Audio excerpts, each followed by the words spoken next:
Tuhan. Biarlah kami semua semakin mengasihi Engkau dalam setiap hidup kami.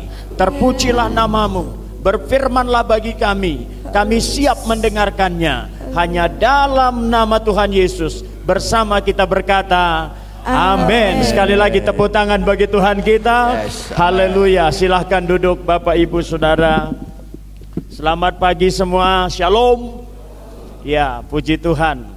Bersyukur pagi ini boleh kembali ada bersama dengan saudara. Dan nanti habis ini kita akan melayani di GBI Kunci Daud. Habis itu kita akan langsung pelayanan ke Gunung Bromo, saudara. Hari ini nanti sore kita akan ibadah di Gunung Bromo bersama dengan suku Tengger. Puji Tuhan. Saudara tetap semangat? Amin ya. Ya, tadi lagu kita tentang masalah ya. Saya rindu sekali khotbah di depan pencipta-pencipta lagu Kristen itu. Ya, karena saya lihat pencipta lagu Kristen itu ya tidak salah, tapi seringkali kurang tepat, saudara-saudara ya. Kita ini sebenarnya nggak boleh punya masalah, saudara. Ya, kita ini sebenarnya nggak boleh punya masalah. Orang Kristen itu sebenarnya nggak boleh punya masalah. Kita ini nggak boleh bermasalah. Yang harusnya terjadi itu menghadapi tantangan. Ya, jadi yang kita alami itu namanya tantangan. Saudara mau katakan tantangan? Nah, jadi bukan masalah sebenarnya gitu ya. Nah, memang wujud dari masalah dan tantangan itu sama.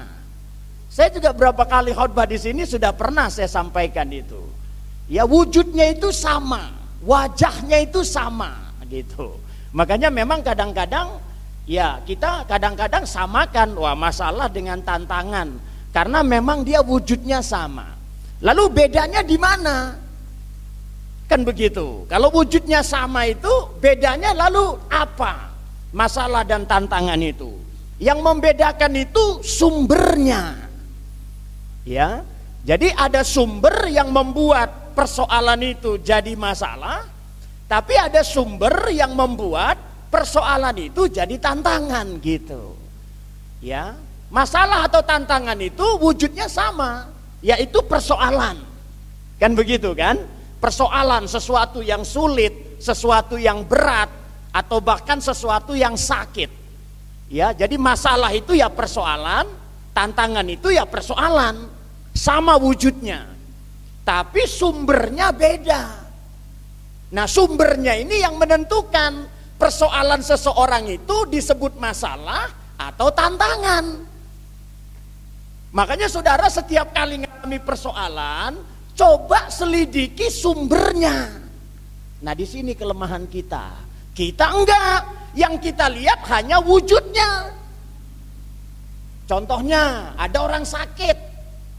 Ya, kita seringkali begitu sakit, udah oh Tuhan kami percaya kuasa-Mu menyembuhkan. Kita nggak pernah selidiki apa penyebabnya orang ini sakit. Dan ada satu kebenaran yang hilang dari gereja. Ya, yang hilang dari gereja, hampir nggak pernah dikhotbahkan lagi. Apa kebenaran itu? Kebenarannya adalah introspeksi diri. Ya, jadi gereja itu atau jemaat atau pendeta, kita semakin jarang bicara introspeksi diri. Hampir nggak pernah lagi. Kenapa kita gereja itu hampir nggak pernah introspeksi diri? Saking percayanya kuasa Tuhan. Ini kan jadi orang Kristen itu tidak mau lagi introspeksi diri, tidak pernah lagi melihat ke dalamnya, justru karena percayanya kuasa Tuhan. Jadi ada efek negatif dari kepercayaan orang bahkan terhadap kuasa Tuhan. Jadi kalau Anda terlalu percaya kuasa Tuhan, tolong konsen dengar khotbah saya ini ya, jangan sambil ngantuk. Nanti saya nggak ngerti yang saya maksud. Nanti malah saudara kira saya ngajarin sesat. Ya, efek orang terlalu percaya kuasa Tuhan tidak lagi introspeksi diri. Contohnya gimana? Kayak tadi, saya percaya Tuhan beri saya sehat. Saking percayanya, begitu dia ngalami persoalan, langsung lari ke kuasa Tuhan. Kuasa Tuhan menyelesaikan. Ya, saya percaya Tuhan itu maha kuasa. Amin. Tapi harusnya coba dicek dulu persoalan ini penyebabnya apa. Introspeksi dulu apa sumbernya. Harusnya begitu. Jadi jangan sekonyong-konyong langsung kuasa Tuhan. Ada orang tua anaknya nakal. Oh, kami percaya Tuhan sanggup ubah anak ini. Padahal anaknya nakal karena nggak pernah diayomi. Dia sakit karena makannya nggak bener, olahraganya nggak bener. Kalau begitu praktek Kristen, berarti boleh kita katakan anak itu sekolah nggak usah belajar, nanti ada kuasa Tuhan. Apa begitu? Kan nggak begitu. Ya udah, makan sembarangan, nggak usah olahraga, nanti ada kuasa Tuhan. Nggak begitu. Jadi kalaupun ada kuasa Tuhan, kita itu harus cerdas menggunakan. Ini sama dengan saudara. Kalaupun saudara punya pistol, punya senjata karena boleh, nggak berarti Anda kan sembarang nembak. Amin ya. Ada aturannya, walaupun saudara punya mobil, punya motor, walaupun saudara punya SIM, nggak sembarangan di jalan raya. Nah, saya melihat gereja itu seringkali ugal-ugalan menggunakan kuasa Tuhan. Dikit-dikit kuasa Tuhan, bentar-bentar kuasa Tuhan, punya masalah kuasa Tuhan. Gak pernah dia introspeksi diri. Padahal saya mau bilang sama saudara, terlalu banyak persoalan hidup yang menyelesaikannya bukan tangan Tuhan, tangan saudara. Kalau suaminya bertobat, keluarganya pulih. Di tangan kita banyak penyelesaian persoalan. Kita enggak. Kalau bisa, kita enggak berubah, kuasa Tuhan bekerja. Ini loh salahnya kita. Saya mau bilang sama saudara, sebenarnya terlalu banyak persoalan orang Kristen, penyelesaiannya bukan di tangan Tuhan, di tangan dia. Anaknya nakal karena dia, badannya sakit karena dia, ekonominya hancur karena dia kok yang bikin. Dia masuk penjara ya karena dia. Kalau dia berubah, semua akan berubah. Amin gak ini? Jadi, mari kita tangani hidup ini secara tepat. Ya, makanya ada dua sumber persoalan. Satu kesalahan, satu kebenaran. Dan ada dua solusi persoalan. Satu pertobatan, satu mujizat. Nah, persoalan yang keluar dari kesalahan, ini namanya masalah. Jadi kenapa tadi saya bilang kita tuh nggak boleh bermasalah? Karena kalau memang persoalan itu masalah, itu tandanya kita yang salah. Sesuatu hal buruk tumbuh karena kita yang salah, itu persoalan jadi masalah. Tapi kalau persoalan itu bukan karena kita yang salah, itu jadi tantangan. Kenapa saya bilang kita nggak boleh bermasalah? Karena kita setuju, kita nggak boleh salah. Amin nggak? Kita nggak boleh salah, itu idealnya. Minimal tidak banyak salah. Begitu. Jadi tantangan adalah sebuah kesulitan bukan karena kita salah. Bisa karena setan, bisa karena keadaan. Itu tantangan. Tapi kalau persoalan karena kita salah, itu jadi masalah. Jadi kalau Anda selalu sebut kita punya masalah, berarti kita bilang kita ini banyak salah. Kan gak boleh banyak salah. Kerja gak boleh banyak salah. Hidup gak boleh banyak salah. Ada amin? Artinya kita berkomitmen sebisanya tidak salah. itu musik kita kalau kebanyakan salah, pusing kepala kita. Mereka nggak boleh banyak salah. Amin ya. Kalau dia nggak banyak salah, maka bisa kita nikmati. Tapi kalau dia kebanyakan salah, itu kita jadi kacau. Sama dengan hidup ini. Kalau Anda hidup banyak salah, hidup Anda kacau sendiri. Makanya hidup nggak boleh salah. Minimal nggak boleh banyak salah. Supaya kita nggak bermasalah. Saudara nggak salah saja nggak aman. Ada persoalan. Ya, contohnya kayak Pak Tulus tuh, kalau dia kerja umpamanya, dia sales umpamanya, dia jual, nggak salah. Ada tantangannya, ada orang yang iri. Bener kan? Ada persaingan yang tidak sehat, ada inflasi, ada harga yang naik. Padahal dia nggak salah. Sama dengan saudara, makan saudara sudah jaga, olahraga sudah bagus. Apa pasti sehat? Belum tentu. Ada setan, ada kimia di makanan, ada udara yang tambah buruk. Tapi sesuatu persoalan, kalau bukan karena kita salah, faktor kita salah, itu tantangan. Dan saya mau bilang sama saudara, kalau masalah, tangan kita yang menyelesaikan. Kalau tantangan, tangan Tuhan yang menyelesaikan. Jadi saudara jangan suruh Tuhan mengatasi masalah saudara. Atasi masalah saudara sendiri, wong saudara yang harus berubah kok. Karena kita yang salah. Amin. Jadi kalau ada anak tinggal kelas karena nggak belajar, jangan minta Tuhan tambahkan hikmat. Kamu bertobat, belajar. Jadi Tuhan itu bukan mengatasi kita punya masalah. Ya, makanya saya mau khotbah banyak itu di depan pencipta-pencipta lagu Kristen. Karena lagu itu mempengaruhi jiwa kita. Ya, karena banyak lagu-lagu kita itu separuh benar. Saya nggak bilang salah semua. Tapi hati-hati, separuh kebenaran itu lebih bahaya daripada tidak benar. Yang menghalangi yang terbaik itu bukan yang buruk, tapi yang baik. Karena yang terbaik dengan yang buruk itu kayak hitam dan putih, mudah dibedakan. Yang sulit dibedakan itu putih dan abu-abu. Amin ya.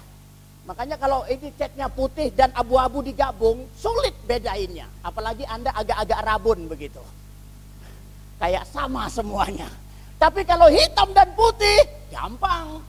Makanya penghalang yang terbaik bukan yang buruk. Penghalang yang terbaik itu yang baik.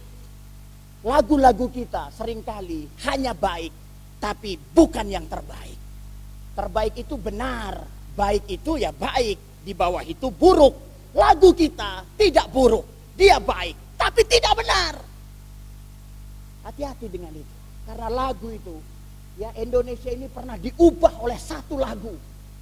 Lagu itu mempengaruhi, kadang melebihi khotbah. Apalagi gereja akhir zaman, lebih suka nyanyi daripada dengar. Makanya pencipta lagu itu saudara doakan, supaya lagu kita bukan buruk, tapi bukan juga baik, tapi lagu kita benar. Ada amin? Sama dengan lagu itu, Allahku kan memenuhi keperluanmu. Pernah tahu lagu itu?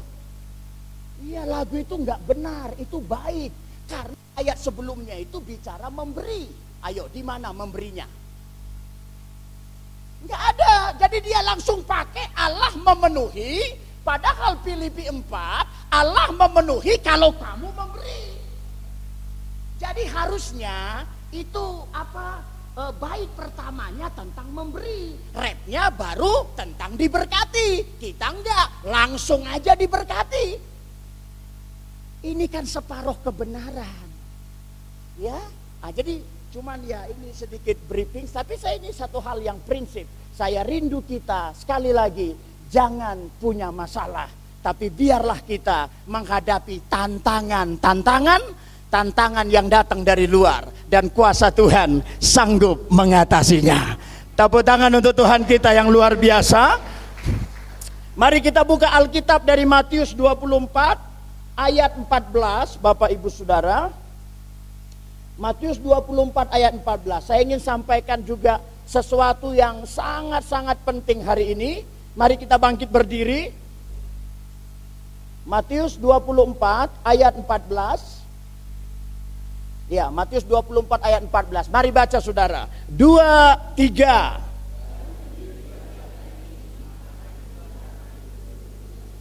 Menjadi kesaksian.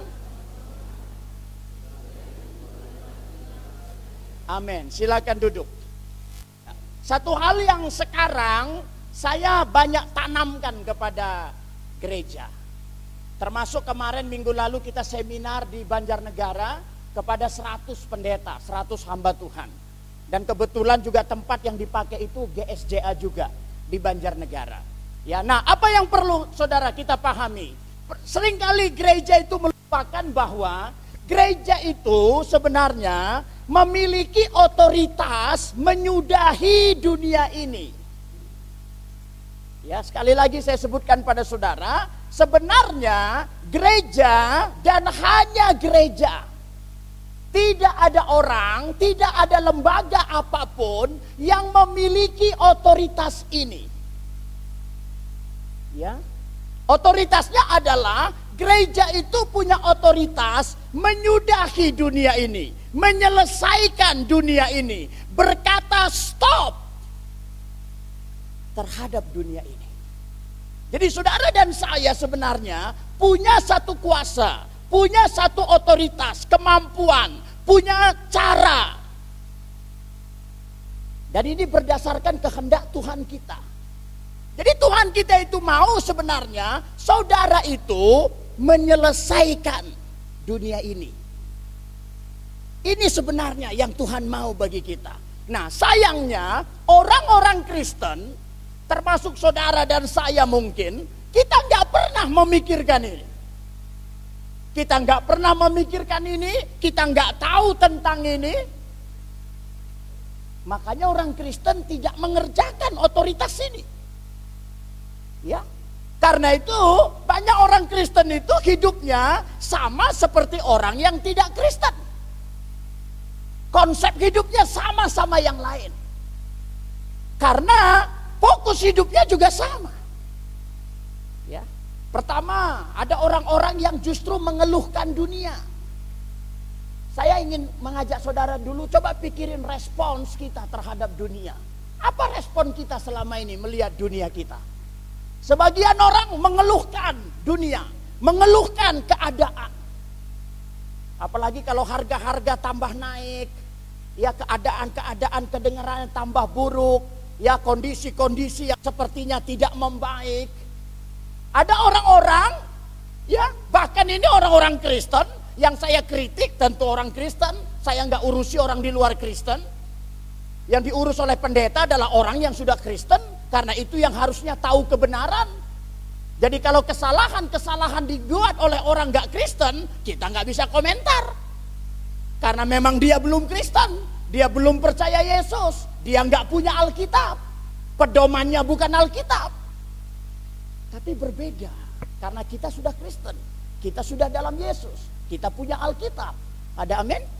Harusnya berbeda. Tapi seringkali konsep hidupnya tidak berbeda.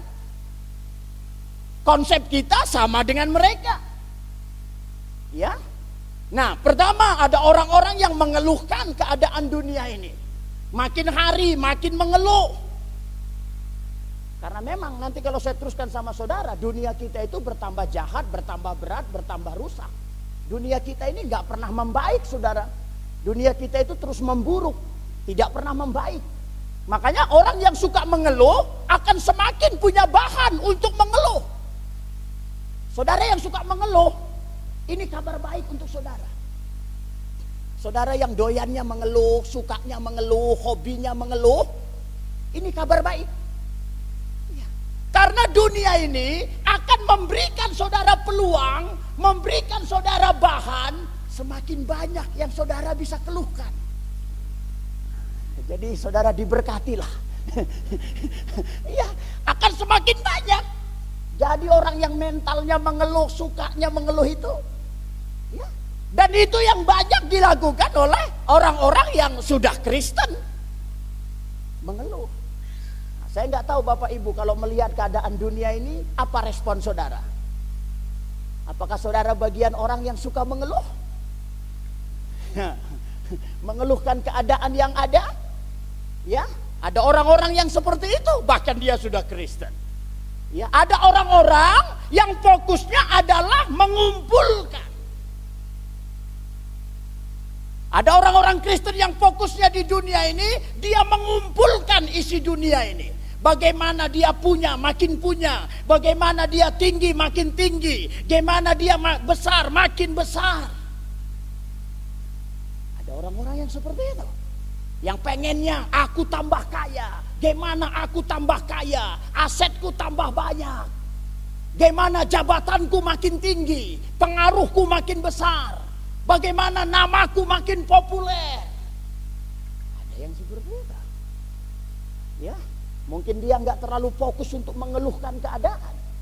Karena biasa yang mengeluhkan keadaan itu orang-orang yang lemah, orang-orang yang nggak berdaya, orang-orang yang pesimis, orang-orang yang nggak punya semangat. Orang-orang seperti itu ya kerjaannya mengeluh aja. Dia punya energi untuk mengeluh, tapi nggak punya energi untuk bekerja. Itu tadi, selalu memikirkan masalahnya, nggak pernah memikirkan solusinya.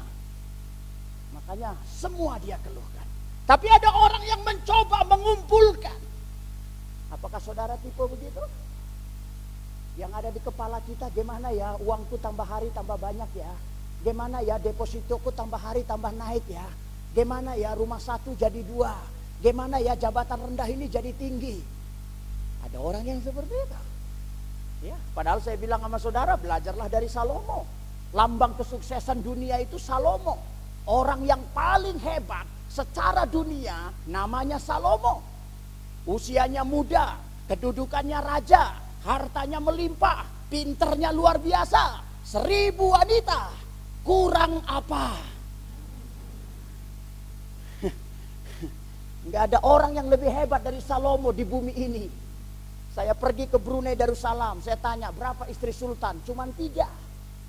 Salomo 1000, sehari ketemu 1, rotasinya 3 tahun. Dialah Bang Toyib itu saudara. Jadi kalau saudara bertanya-tanya siapakah Bang Toyib? Bang Toyib itu Salomo. 3 hari lebaran, 3 hari puasa, nggak pulang-pulang. Karena istrinya 1000. Sehari ketemu 1, rotasinya 3 tahun. 3 hari puasa baru pulang. Ya, dari sisi kepuasan, dia punya semua kepuasan. Dari sisi kekayaan, sendok garpunya dari emas. Dari sisi kepintaran, paling pinter. Dari sisi kedudukan, dia raja. Nggak ada orang di bumi ini melebihi Salomo. Sebut aja siapa nama yang menurut saudara hebat. Saya bisa kalahkan ketika saya kasih kriteria Salomo. Salomo lah lambang kesuksesan, kelengkapan secara dunia. Tapi bukan itu pelajarannya. Pelajarannya adalah orang ini juga yang paling banyak bicara, hidup ini sia-sia. Usaha menjaring angin. Kalau ada orang miskin bilang hidup ini sia-sia, jangan percaya. Karena mungkin dia miskin. Kalau dia kaya, mungkin lain ceritanya. Tapi Salomo ini bukan orang miskin, dia orang. Kalau ada orang yang bilang hidup ini sia-sia, dia rakyat jelata, tinggal di kolong jembatan, jangan dengerin. Karena mungkin dia rakyat jelata. Kalau nanti dia jadi pejabat, dia jadi raja, mungkin lain ceritanya. Kalau ada orang bilang, wah hidup ini sia-sia om, karena nggak nikah-nikah. Jangan dengerin. Mohon maaf nih ya kalau yang belum menikah. Habis khotbah ini Anda akan menikah. Asal Anda beriman. Ada amin? Ya.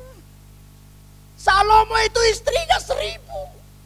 Tapi dia yang bilang paling banyak. Hidup ini sia-sia. Usaha menjaring angin. Lebih banyak dari saudara. Artinya apapun yang bisa kita raup dari dunia, apapun yang bisa kita dapat dari dunia, apapun yang bisa kita kumpulkan dari dunia, ternyata bukan solusinya. Kalau itu solusinya, Salomo pasti bilang, aku mau hidup 1000 tahun lagi. Betul ya? Anda yang susah aja pengen hidup lama. Saudara pengen hidup lama apa cepat? Agak kebalik sama saya nggak pengen hidup lama. Maaf bicara ini. Saya ini nunggu takdir aja ini. Dan tiap hari saya tanya, Tuhan kapan saya pulang? Karena dunia ini tempat kerja. Kerja itu capek. Rumah itu tempat istirahat. Saya kalau misi begini nggak bisa istirahat total. Tidur saya keganggu, makan saya keganggu, perjalanan saya terganggu.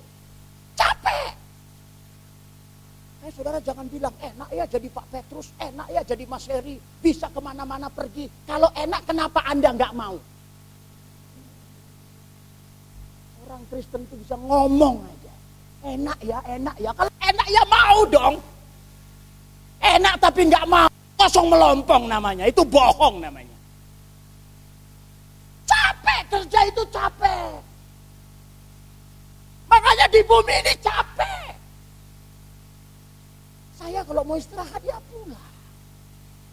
Saya kalau mau enjoy ya pulang. Saya lebih bahagia dong di kamar saya. Di kamar Pak Ari di sini cukup bahagia. Cukup bahagia. Tapi paling bahagia ya di kamar saya dong. Amin gak ini? Saudara paling bahagia di kamar saudara atau di kamar orang? Iya, pulang ke rumah, itu baru nyaman. Tuhan kita aja mati muda, kok Anda takut mati muda?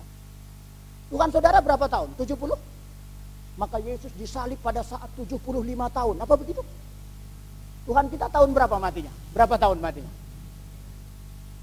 33 setengah ya. Mati orang terkutuk itu, maaf bicara. Mau seperti Yesus? Oh aku mau mujizatnya, kalau umurnya enggak, begitu ya. Kita ini memang gak tahu saya jadi Kristen apa kita ini. Karena dalam perjalanan yang terpenting bukan berapa lama Anda di jalan. Yang penting berapa cepat Anda sampai. Tolong pahami filosofi perjalanan. Bayangkan kalau dari rumah Anda datang ke gereja ini harusnya bisa 10 menit, lalu di jalannya 10 jam. Apa Anda senang? Pak Ari tahu nggak? Rumah saya hanya 2 kilo loh dari gereja. 10 jam loh Pak. Ini bukan surplus, ini defisit. Ini bukan cerdas, ini bodoh. Ada kesalahan. Amin nggak ini? Bangsa Israel bisa 40 hari, lalu muter-muter 40 tahun. Ini kebaikan atau keburukan? Harusnya ini terjadi nggak? Wong bisa 40 hari kok. Jadi dalam prinsip perjalanan itu bukan berapa lama Anda di jalan. Lalu Anda banggakan, aku loh di jalan 2 hari baru nyampe. Padahal cuma 10 kilo. Itu orang gak seneng. Makanya sekarang dibuat map biar cepat. Karena dalam perjalanan itu yang penting berapa cepat kita tiba. Bukan berapa lama di jalan. Sama dengan hidup ini, tapi jangan salah tafsir ya, ini bukan teori umur pendek. Jangan sampai saudara bilang, oh Pak Petrus temanya teori bunuh diri. Bukan. Makanya saya bilang tolong konsentrasi supaya cara berpikir saya bisa Anda ikuti. Ya, jangan kayak mahasiswa yang sering saya bilang, ya profesornya ambil gelas 2, 1 air putih, 1 alkohol, dikasih cacing. Cacing yang di air putih sehat, cacing yang di alkohol mati. Lalu profesornya tanya, apa ilmu dari yang kalian terima dari eksperimen cacing ini? Satu mahasiswa angkat tangan. Kita harus banyak minum alkohol supaya tidak cacingan. Bener juga kan kalau pakai pikiran yang salah. Karena cacing yang di alkohol itu mati. Jadi kalau masukkan alkohol ke dalam perut kan cacing mati semua. Jadi dia menangkap, kita harus banyak minum alkohol supaya bebas dari cacing. Maksud profesor, jangan banyak minum alkohol, cepat mati kayak cacing ini. Jadi beda maksud gurunya, beda yang ditangkap murid. Karena muridnya mungkin sambil ngantuk, sambil ngobrol, jadi dia nggak ngerti. Makanya saya harap saudara bisa mengikuti cara berpikirnya. Jadi saudara, hidup ini yang penting kita secepat saatnya mencapai destiny. Mencapai tujuan. Apa sih tujuan Tuhan untuk hidup saudara? Apa sih maksud Tuhan untuk hidup saudara? Sayangnya banyak orang Kristen gak pernah nanya, pernah tahu. Jadi akhirnya cara hidupnya seperti orang dunia. Padahal kenapa si Yesus itu mati muda? Kenapa matinya cepat? Karena dia udah mencapai salib. Begitu Yesus masuk ke bumi, yang ada di kepalanya, kapan aku disalib? Kapan aku disalib? Kapan aku disalib? Karena ada aturan orang Kristen, orang Israel, orang dewasa itu 30 tahun. Imam itu 30 tahun. Yang boleh melayani itu dari 30 tahun. Makanya ditunggu 30 tahun itu loh. Kalau nggak ada aturan itu, mungkin Yesus mati umur 15. Bahkan dia nggak mau tunggu 30 tahun. Karena ada budaya agama di sana 30 tahun, dia tunggu 30 tahun. Makanya umurnya hanya 33,5 tahun. Kalau nggak ada itu, mungkin sekolah minggu, Yudas sudah jual Yesus. Karena jual anak-anak lebih gampang daripada ibunya. Bener ya? Jual anak-anak lebih mudah, sudah disalib. Jadi ya, yang ada di kepala Yesus itu salib. Aku mau disalib. Kapan disalib?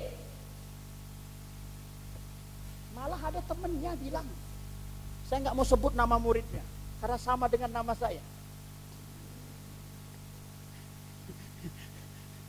Tiap kali pendeta khotbah, Petrus menyangka. Langsung mata jawab melihat saya. Saya bilang bukan saya, bukan. Itu Rasul Petrus, saya Petrus Tarigan.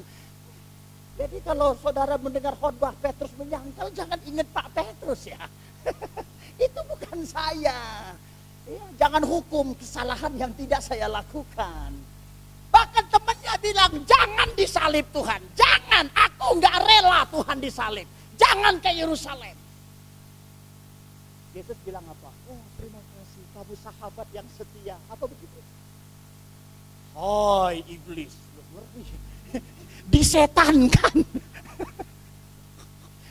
Yang menghalangi Yesus disalib, dianggap setan. Bayangkan fokusnya. Saudara sudah pernah disetankan Pak Ani? Saya mau tanya, kira-kira Tuhan Yesus mengasihi Rasul Petrus nggak? Mengasihi nggak? Disetankan. Kami juga mengasihi saudara. Siap-siap kami setankan. Yesus nggak pernah benci Petrus, dia mengasihi rasulnya, tapi disetankan.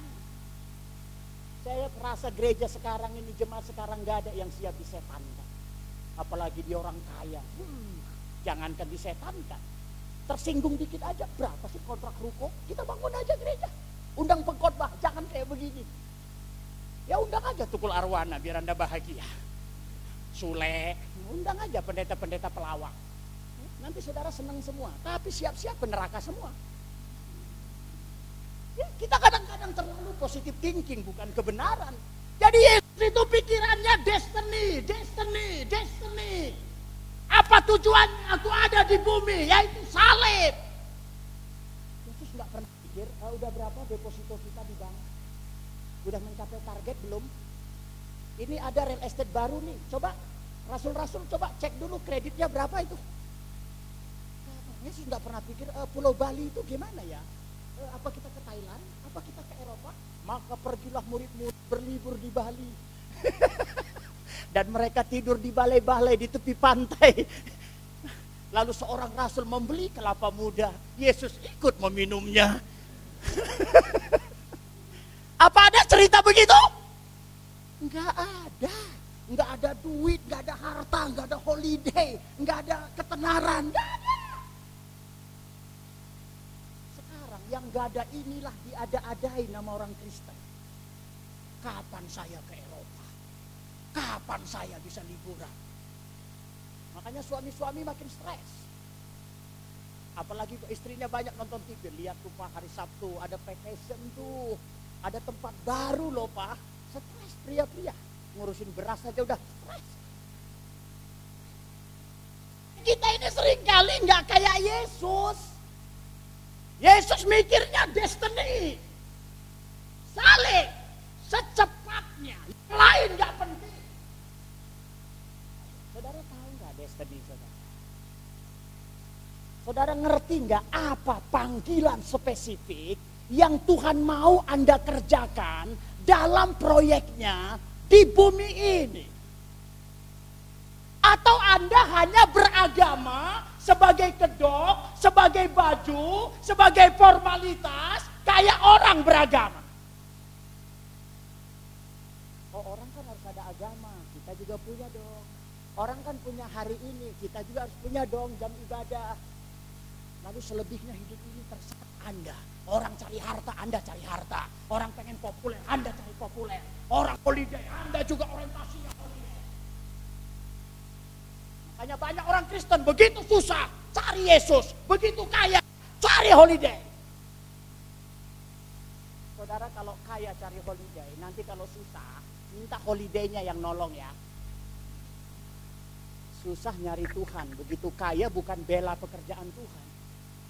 Karena bagi mereka bumi ini rumah, enjoy, bahagia. Semua saudara yang bilang Anda bahagia di bumi ini, saya nggak pernah percaya. Saya nggak percaya kepada satu orang pun yang bisa berkata, aku bahagia hidupnya. Saya nggak percaya. Termasuk saya. Nggak ada orang bahagia sempurna di bumi ini. Emang menurut Anda Bill Gates itu nggak pernah kebelet, sakit perut? Emang nggak pernah dia stres? Malah orang kaya lebih sering stres? Anda enggak? Orang kaya lebih sering stres. Sama banyaknya orang kaya dan orang miskin yang bunuh diri itu. Bukan orang miskin aja yang bunuh diri. Artis juga bunuh diri. Lalu Anda berani bilang, saya happy. Saya bahagia. Siapa dulu waktu lahir tertawa? Begitu dia lahir langsung, wah, saya sampai di dunia. Mari bercita-cita. Ada orang saudara yang lahir, Pak Tulus dulu waktu lahir gimana? Nangis ya. Menurut saya, orang yang paling saya percaya bahagia di ruangan ini, Pak Tulus. Dialah representasi kebahagiaan di ruangan ini. Versi Petrus Tarigan. Pertama dari bodinya. Adakah yang mengalahkan Pak Tulus? Anda semua kurang tulus. Dan Pak Tulus itu kalau ngomong itu menarik. Bisa bikin kita bahagia. Lihat waktu Natal. Ikhlas. Aduh, saya bilang ini bisa dijual ini suara Pak Tulus. Makanya cocok sebenarnya jadi pengkhotbah Pak Tulus ini. Saya kira akan mengalahkan Gilbert Lumondong. Makanya di sini ada kandidat pengkhotbah hebat. Sampai mana tadi? Tapi Pak Tulus pun kalau bilang, Pak Petrus saya bahagia, saya nggak percaya juga. Ada teman saya punya pabrik 20-an pabriknya. Karyawannya puluhan ribu. Rumah pribadinya pakai lift. Pakai lift sama dengan rumah saudara. Kalau mau naik lift ke mall kan. Karena di rumah boro-boro lihat lift kompor aja bocor. Dia pakai lift rumahnya. Rumah satu di sini, rumah satu di sana. Di Bandung tuh ada perumahan yang mewah. Dia bilang, Pak Petrus, ini kalau banjir, saya siapkan sampan dari rumah ke rumah. Dan ada sampannya. Jadi dia kalau banjir pun gak masalah. Karena dari rumah satu ke rumah kedua ada seperti danau. Dia minta danau itu banjir supaya dia bisa naik sampan bolak-balik. Pabriknya 20-an. Produknya masuk di Alfamart, Indomart. Semua bisnis yang masuk Indomart gak pernah bisnis kecil. Karena itu bayarnya berbulan-bulan. Kalau orang gak punya dana besar pasti gak bisa masuk. Produknya masuk seluruh Indonesia. Tapi tiap telepon saya bulan-bulan ini mengeluh, sulit, berat, pabrik 20 gitu. Apa saudara pabriknya 25? Jadi saudara, kita belajar dari Salomo. Dia yang mendapat semua, dia yang meraup semua, tapi dia bilang sia-sia. Amin ya. Jadi saudara, ternyata hidup ini bukan mengeluhkan dunia ini, bukan juga mengumpulkan. Nanti saudara, walaupun Anda bisa kumpulkan. Saya baru dari Makassar, satu teman pendeta cerita, ada satu anak Tuhan, dia cinta Tuhan, dia pengusaha, dia bangun hotel 100 miliar. Dan ketika dia bangun hotel 100 miliar, baru pembukaan, datanglah gempa. 1 menit 100 miliar amblas. Dan mungkin 100 miliar itu uang yang dia tabung seumur hidup plus ngutang. Dia kumpulin mungkin 50 tahun, dalam waktu 1 menit amblas. Anda mau apa? Itulah dunia kita. Ya, ini satu contoh ekstrim, tapi saya mau katakan, sekalipun tidak amblas. Saya waktu ke Bali, di Bali itu ada teman kita punya 6 hotel. Ya, dia suka kasih saya hotel gratis kalau ke Bali, karena hotelnya ada 6. Dan terakhir saya ketemu, dia bilang, Pak Petrus, saya sekarang kebanyakan di hutan. Kenapa? Karena saya bosan, saya jenuh. Dia beli tanah 17 hektar, dia bikin perkebunan, dan tiap hari ke hutan. Bahagianya ke hutan. Saya takut tahun depan ketemu udah kayak orang hutan. Jadi ternyata Anda suka ke hotel karena Anda lama di hutan. Orang yang lama di hotel ternyata kangennya ke hutan. Jadi mana yang bahagia, hotel apa hutan? Bingung kan? Semua presiden Amerika kalau holiday nyarinya hutan. Obama terakhir ke Bali tidurnya di hotel hutan. Karena dia bosan di istana, bosan di gedung. Cari hutan. Kita bangga kalau di hotel bintang 5 karena kelamaan di hutan. Nggak ada tempat yang bisa akan bikin kita happy, bahagia, sepenuhnya dengan sempurna. Saya termasuk orang yang kuat antisipasi. Kenapa saya tidak banyak ngalamin masalah? Saya yakin uang Anda lebih banyak dari saya. Ayo buka-bukaan. Mana rekening saudara? Saya tunjukin rekening saya. Walaupun orang kira Pak Petrus itu mungkin udah miliarder. Ya terserah, Anda kira aja. Itu kan perkiraan Anda. Tapi kenapa saya hidupnya enjoy, bisa menjalankan apa yang Tuhan mau? Karena saya kuat antisipasi. Saya nggak pernah mengalami problem sekolah anak saya, hidup kami nggak pernah. Karena bahkan sekolah anak saya untuk tahun depan saya sudah bayar sekarang. Saya punya cara sendiri. Waktu anak saya masuk kuliah mahal, dia lihat wajah saya, Papa beneran mau masukin kuliah di sini, bayarnya sekian loh dan harus cash. Saya bilang masuk nak, masuk. Papa punya uang. Sampai saya bilang apa perlu Papa ambil mimbar biar kamu percaya. Karena kadang-kadang jemaat gitu Pak Tulus, kalau ada mimbar dia percaya, kalau nggak ada mimbar dia nggak percaya. Karena saya sudah siapkan. Saya orang yang sangat kuat antisipasi. Saya lebih baik susah di depan daripada susah di belakang. Makanya semua hidup saya antisipasi, termasuk anak-anak saya. Tapi saya pun gak sempurna. Ada saatnya saya lengah, ada saatnya saya ceroboh, ada saatnya saya down, ada saatnya saya salah. Saya berani berkata sama saudara, 80% saya tata dan tidak ada masalah. Dari sisi keluarga, kesehatan, keuangan, semua kami baik-baik.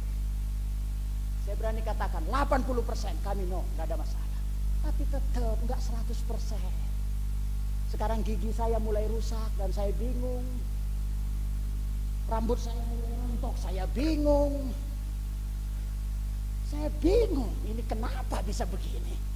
Teman saya bilang tandanya lu tambah tua, bener juga. Gak ada yang sempurna. Makanya saya percaya tugas kita, fokus kita bukan mengeluhkan dunia, bukan juga mengumpulkan. Ya, tugas kita mari masuk kepada menyelesaikan. Katakan menyelesaikan. Lebih keras, menyelesaikan. Sekali lagi, menyelesaikan. Tugas kita itu sebenarnya menyelesaikan dunia ini, menyudahi, berhenti. Amin. Saudara mau menyudahi dunia ini? Ayo, saya mau tanya dulu. Kalau nggak mau, biar saya sepakat dulu nih. Jangan sampai saya khotbah sama oposisi. Anda sepakat nggak kalau dunia ini kita tutup aja? Atau saudara masih betah di sini? Oke, saya ganti pertanyaannya. Apakah saudara benar-benar ingin masuk surga? Pengen ke surga? Pengen ya. Kalau bisa secepatnya atau lama-lama ya?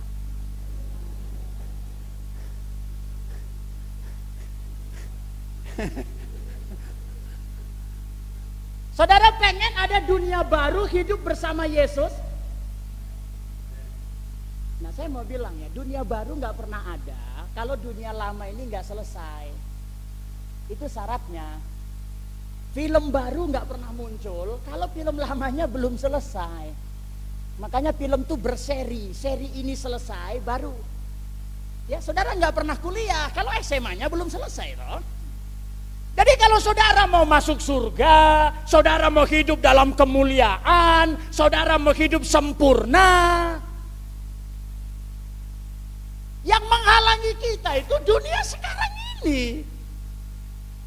Karena dunia sekarang ini masih ada, masih eksis, masih berjalan, maka kita nggak pernah. Tadi saya bilang kenapa saya nggak percaya ada orang bahagia. Karena Alkitab bilang di dunia yang sekarang hanya berupa gambaran. Katakan gambaran. Lebih keras, gambaran. Semua ucapan Paulus hanya gambaran. Kita bisa menikmati gambaran hadirat Tuhan. Saudara menyembah, nikmati hadirat Tuhan. Saya mau tanya, kira-kira lebih hebat mana? Hadirat Tuhan kita menyembah atau nanti di surga? Ini hanya gambaran. Jadi bahagia kita ini juga hanya bahagia ilustrasi. Ini hanya bahagia gambar, bukan esensi. Makanya saya yakin nanti kalau kita di surga, baru kita nikmati esensi kebahagiaan. Amin ya. Setelah di surga Anda akan alami esensi kedamaian. Apa itu damai? Di surga baru Anda paham. Kalau di sini semua hanya gambaran. Gambaran, ilustrasi. Saudara dulu waktu bikin rumah, kalau rumahnya bagus, pasti ada gambarnya dulu. Arsitek pegang gambar. Nah, ketika gambarnya ada, rumahnya udah ada belum? Belum, itu baru gambar. Nah, makanya saya bilang di dunia ini hanya gambaran, ilustrasi. Ya, tapi nanti begitu kita di surga, baru kita ngalamin aslinya, esensinya. Haleluya. Tapi kita nggak akan kesana kalau dunia sekarang ini masih ada. Ayo, di mana saudara pernah seminar? Di mana saudara pernah belajar cara menciptakan kiamat? Ada nggak? Pernah saudara terima pelajaran ini? Pernah saudara nonton televisi satu talk show dan temanya rumusan menciptakan kiamat? Nggak ada. Karena memang nggak ada. Tapi itulah sebenarnya pelajarannya gereja. Cuman gereja juga tadi saya bilang kayak dunia. Pengennya lama. Padahal kenapa? Karena kiamat itu Tuhan datang kedua kali. Kiamat adalah Yesus datang kedua kali. Makanya kiamat bagi kita bukan sukacita. Kiamat adalah sukacita. Amin. Dan harusnya kita ini semua jadi panitia. hari? Saudara tahu posisi Anda? Anda bukan hanya panitia Natal, terlalu rendah, panitia Paskah. Habis itu dibubarin, bentuk lagi, bubar lagi. Kita ini panitia hari kiamat. Hari ini temanya adalah menemukan orang-orang yang mau bekerja. Kan kita panitianya Yesus datang. Aneh enggak? Saya mau tanya saudara, sebentar lagi ya. Tapi ini sebentarnya orang Papua ini. Saudara tahu kenapa Tuhan Yesus itu belum datang kedua kali?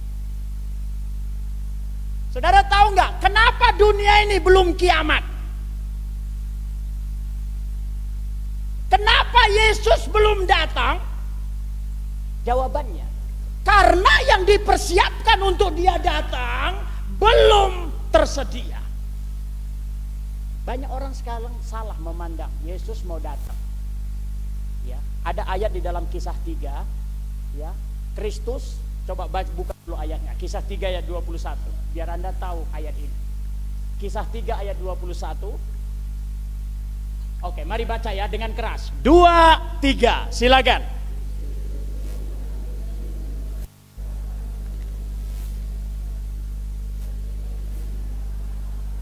Ayo, ya.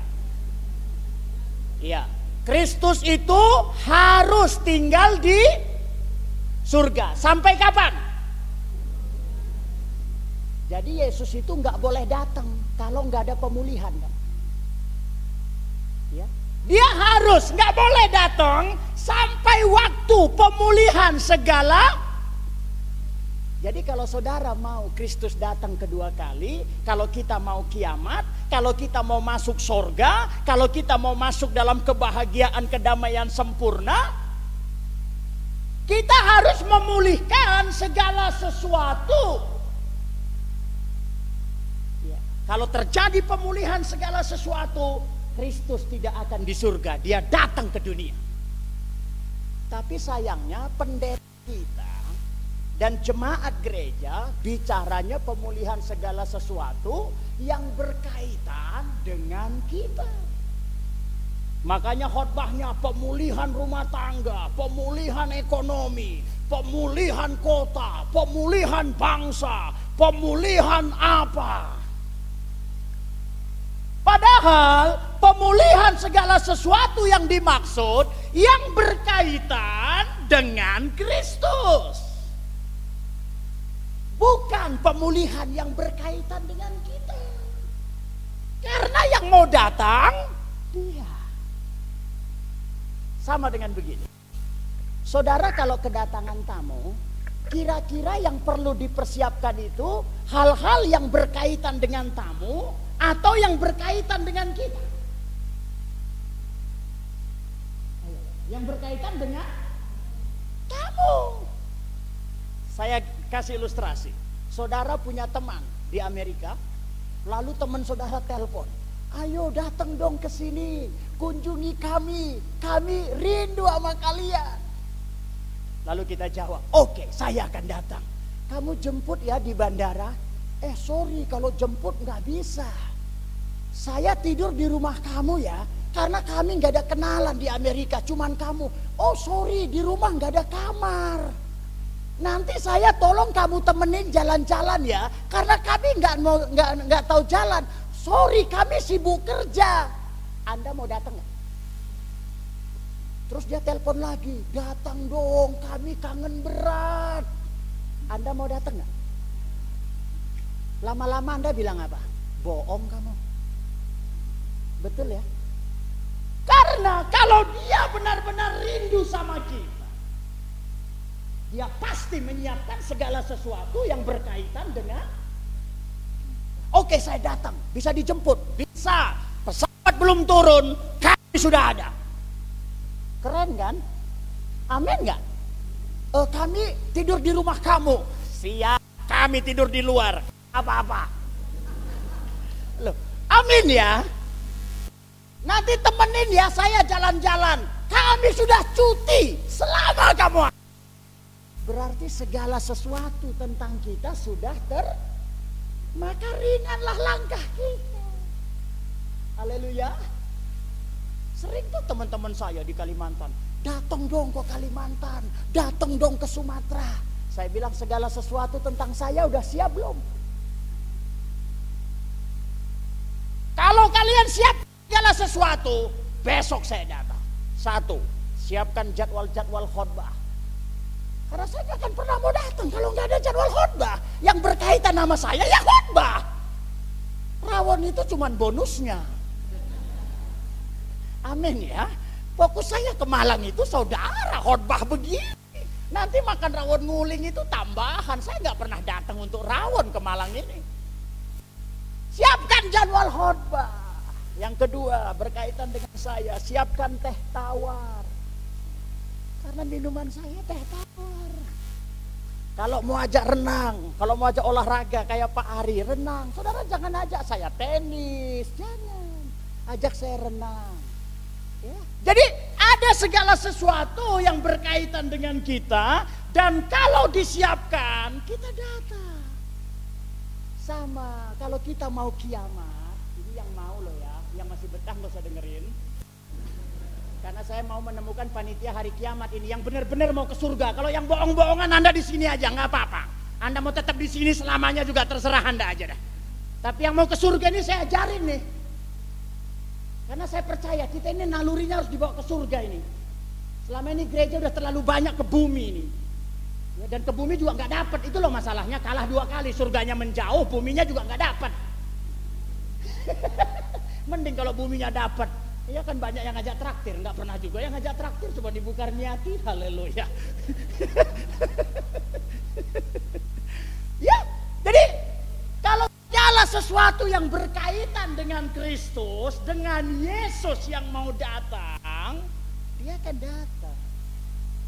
Jadi Kristus itu belum datang, bahkan berdasarkan ayat tadi, belum boleh datang, nggak boleh loh. Harus dikatakan gak boleh datang kalau pemulihan segala sesuatu. Sekarang pertanyaannya, apa sih yang berkaitan dengan Yesus? Segala sesuatu yang kaitannya dengan Yesus apa? Makanya gereja itu sebenarnya kita jangan lagi bicara hal-hal yang berkaitan dengan kita. Kalau gereja lebih banyak bicara hal-hal yang berkaitan dengan kita, kita mungkin tambah kaya, tambah maju, tapi Kristus nggak datang-datang. Dan setelah kita kaya punya 100 M, amblas dengan gempa 1 menit. Artinya itu bukan solusi kita. Nah, jadi saudara, kita harus yang berkaitan dengan Kristus. Yang berkaitan dengan Kristus itu ada 2. Kalau saudara pelajari di Alkitab, 1, yang namanya tubuh bagi Kristus. Yang kedua, amanat dari Kristus. Jadi ada kebenaran bagi Kristus dan ada kebenaran dari Kristus. Makanya sebenarnya gereja yang benar, gereja yang sehat, gereja yang akan menciptakan kiamat adalah gereja yang banyak berbicara, mendalami hal-hal yang berkaitan pembangunan tubuh Kristus. Ya, dan gereja yang banyak berbicara amanat dari.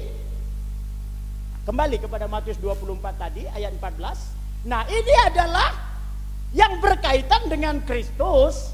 Ya, Matius 24 ayat 14 tadi dikatakan, jika Injil kerajaan ini, jika Injil Yesus diberitakan di mana?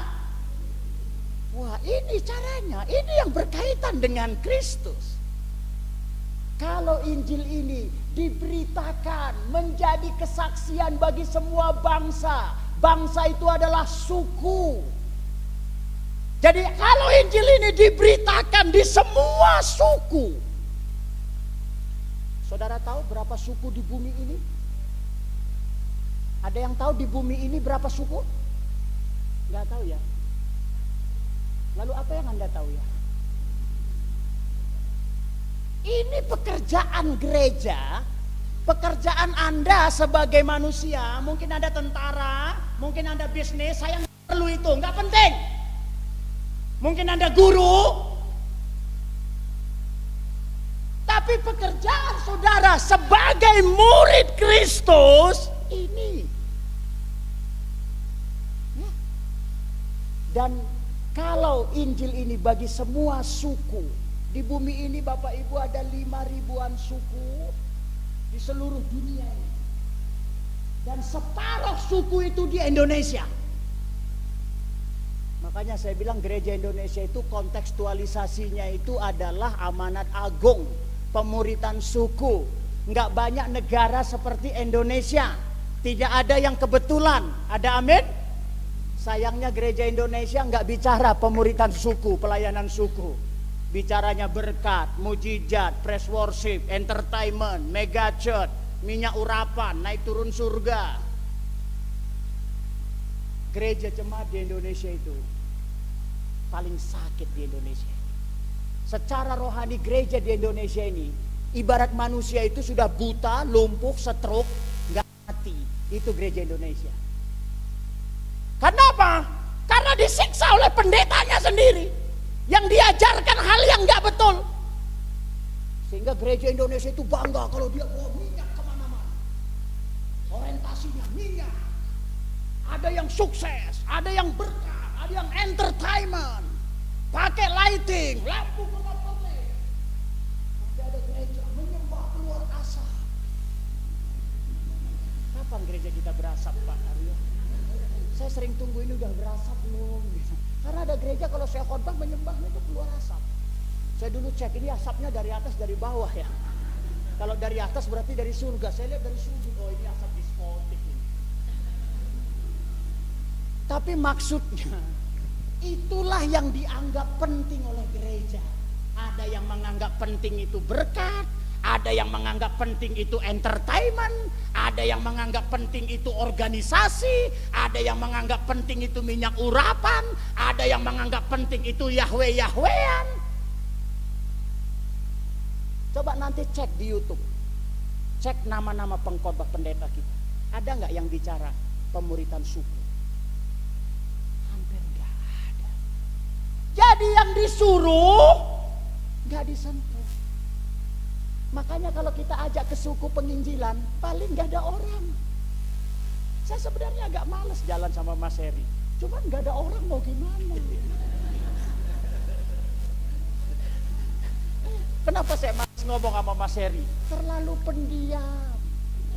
Kalau ngomong mesti 2 kali. Saya ini orangnya gerak cepat. Belum ngomong harusnya udah ngerti. Dia nggak kalau saya ngomong apa tadi? Bercanda. Artinya karakter saya sama dia itu dari saya tukang ngomong, dia tukang nggak ngomong. Jadi kalau saya ngomong sama dia itu kuotanya itu boros. Telepon sama Mas Heri itu kuota paling boros kita ngomong, dia slow. Tapi nggak ada orang lain ya mau gimana? Ajak saudara nggak ada yang mau, ajak jemaat lain nggak ada yang mau. Mas Heri lah orang paling setia di muka bumi ini. Enggak, maksud yang mau saya katakan, kita seringkali orang-orang yang tersisa. Kita ini bukan mengasihani diri, kita happy, tapi yang saya kasihan itu sama kehendak Tuhan. Kenapa banyak orang Kristen tidak berselera penginjilan ke suku? Kenapa enggak selera? Kenapa enggak suka? Kenapa enggak mau? Kenapa enggak taat? Katanya, wah susah Pak, banyak tantangan. Anda masih ingat Yesus mati untuk kita? Makanya tiap bulan kan diingetin. Anda tahu artinya perjamuan kudus enggak sih? Perjamuan kudus, Bapak Ibu, ingat ya, Tuhanmu udah mati untuk kamu. Jadi kamu juga mau mati loh untuk dia. Itu loh artinya. Bukan cuma nginget-nginget lalu kita nggak mau mati. Oh Tuhan sudah mati untuk saya sih nggak mau mati. Anda yang begitu berhenti aja perjamuan kudus, Anda nggak ngerti. Kita itu makanya diingetin Tuhanmu itu udah menderita, disalib. Makanya orang paling banyak nangis saat perjamuan kan. Pegang roti, pegang anggur, darah Tuhan. Apalagi orang GPD. Oh haleluya. Habis perjamuan ayo ke Tengger. Enggak sibuk. Lalu apa artinya perjamuan nangis-nangis? Ini air mata buaya semua ini. Tolong ya, kita nggak cukup tahu Yesus menderita untuk kita, tapi kita harus membalas. Amin. Jadi jangan hanya tahu. Kalau saudara punya jadi istri, lihat suami saya ini kerja keras, banting tulang, mati-matian, semua gajinya untuk kami. Habis itu Anda urus dong suami Anda. Jangan, mah bikinin makan, ambil sendiri. Mah bikinin kopi, sinetron belum habis. Makanya banyak laki-laki tuh bikin pos baru di luar. Nggak diurus, dia hanya tahu. Makanya saudara, mari ya, ini penting sekali. Saya ada bagian yang saya nggak bahas hari ini, yaitu tentang memburuknya dunia. Saya mau katakan, kalau hari kiamat ini semakin tertunda, semakin lama, maka kita ada di tengah dunia yang semakin besar keburukannya. Saya nggak ada waktu tadi menjelaskan itu, tapi saya mau katakan, kita di dunia ini akan makin susah, makin menderita, dan yang ditunggu hanya ini kuncinya. Makanya gereja sekarang perlu diingatkan supaya kita mulai berorientasi. Bukan mengeluhkan dunia, bukan meraup isi dunia, tapi fokus kita menyelesaikan dunia. Tuhan datang kedua kali menjemput kita, dan kita tinggal dalam kemuliaannya selama-lamanya, penuh damai sejahtera, sukacita yang sempurna. Ada amin. Makanya mari gerakkan diri saudara untuk pelayanan suku. Dukung dengan doa, dengan daya, dengan dana. Karena yang berkaitan dengan Kristus, hanya tubuh Kristus kita bangun, dan amanat Kristus kita tuntaskan. Lebih dari itu bukan yang terpenting. Jadi hal-hal yang selama ini dianggap terpenting oleh gereja sebenarnya meleset dari sasaran. Saya hanya rindu satu hal, kita semua gereja di tempat ini, kita semua, kita sebagai satu keluarga, kita nggak meleset dari sasaran, tapi kita tepat dalam sasaran yang datang dari Tuhan untuk hidup kita. Tepuk tangan bagi Tuhan kita. Mari kita bangkit berdiri Bapak Ibu. Haleluya. Haleluya. Mari kita tundukkan kepala. Saya undang nanti Mas Heri boleh berdoa untuk firman Tuhan, dan juga untuk kita semua bisa maju ke depan. Mari kita tundukkan kepala, kita ikuti doa. Haleluya. Kita siap hati kita. Terima kasih Tuhan buat firman-Mu